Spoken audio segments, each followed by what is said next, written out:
को वा दोषः। शिवपुरे कश्चन षण्डः आसीत्। सः शिवदेवालयीयः। सः स्थूलकायः दृप्तः च आसीत्। आक्रमणे तस्य विशेषोत्साहः। अद्यावधि कस्यापि हानिः तेन न कल्पिता आसीत्। तथापि सर्वे तस्मात् भीताः भवन्ति स्म। यदा सः दूरे दृश्यते तदा एव पलायनं कुर्वन्ति स्म ते। तेषां पलायनं दृष्ट्वा षण्डः उत्साहेन अनुधावति स्म। धावने अशक्ताः वृद्धाः बालाः च वृक्षगुल्मादीनां पृष्ठतः स्थित्वा आत्मरक्षणं चिन्तयन्ति स्म। शिवशङ्करः ग्रामप्रमुखस्य पुत्रः। सः दूरस्थे मातुलगृहे निवसति स्म, यतः तत्र उत्तमः प्राथमिकविद्यालयः आसीत्। इदानीं ग्रामम् आगतः सः शिवालयसमीपे नदीतीरे मित्रैः सह क्रीडन् आसीत्। षण्डः देवालयसमीपम् आगतवान्। कस्यापि उपरि आक्रमणं नाकृतम् इत्यतः षण्डस्य मनसि महान् असन्तोषः आसीत्।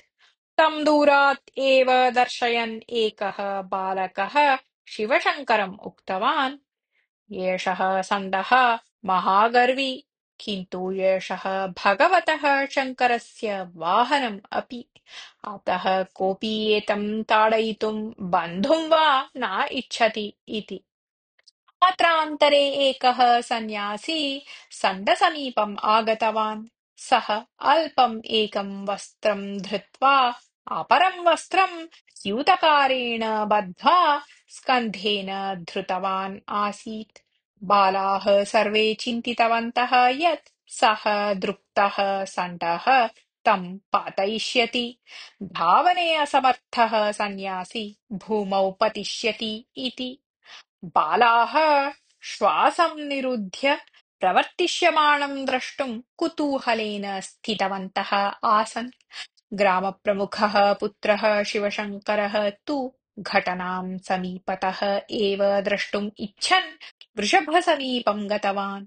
किन्तु वृषभः तं यथा द्रष्टुं न शक्नुयात् तथा पृष्ठभागे स्थितवान् आसीत् सः। सन्न्यासी षण्डस्य स्वभावं जानाति स्म।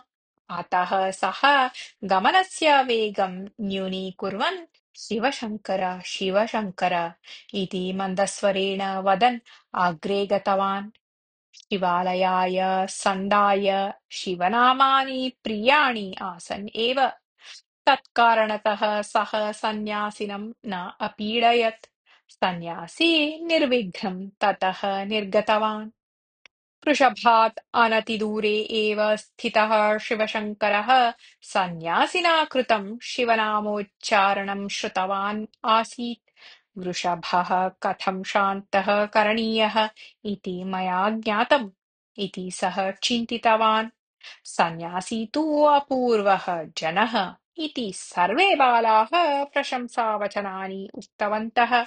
शिवशङ्करः एतत् श्रुत्वा अवदत्, अहम् अपि वृषभसमीपं गन्तुं शक्नोमि इति। मास्तु, सर्वथा मास्तु, तत्र गमनम् अपायकरम् इति सर्वे उक्तवन्तः। किन्तु शिवशङ्करः एतत् निराकुर्वन् वृषभस्य कोपोपशमनरहस्यम् अहं जानामि इति वदन् वृषभसमीपं गतवान्। सन्न्यासी शिवशङ्कर इति वदति स्म। मम नाम शिवशङ्करः इत्येव इति चिन्तयन् सः अहमेव सः अहमेव इति वदन् वृषभस्य पुरतः गतवान् शिवशङ्करः। तं दृष्ट्वा क्रुद्धः वृषभः नासिकाभ्यां वायुं प्रेरयन् उच्चैः हूङ्कृतवान्। एतस्मात् भीतः शिवशङ्करः प्राणरक्षणार्थं ततः वेगेन पलायितवान्। धावनसमये शिलया घट्टितः सन् सः कण्टकमने गुल्मे अपतत्। अनतिदूरे गच्छन् सन्न्यासी एतद्दृष्ट्वा वेगेन प्रत्यागत्य शिवशङ्करम् उन्नीतवान्। शिवशङ्करस्य मित्रैः तु भीत्या पलायितम् आसीत्। शिवशङ्करस्य नेत्राभ्याम् अश्रूणि आगतानि। खिन्नः सः अचिन्तयत् मया को वा दोषः कृतः इति। कथा समाप्ता।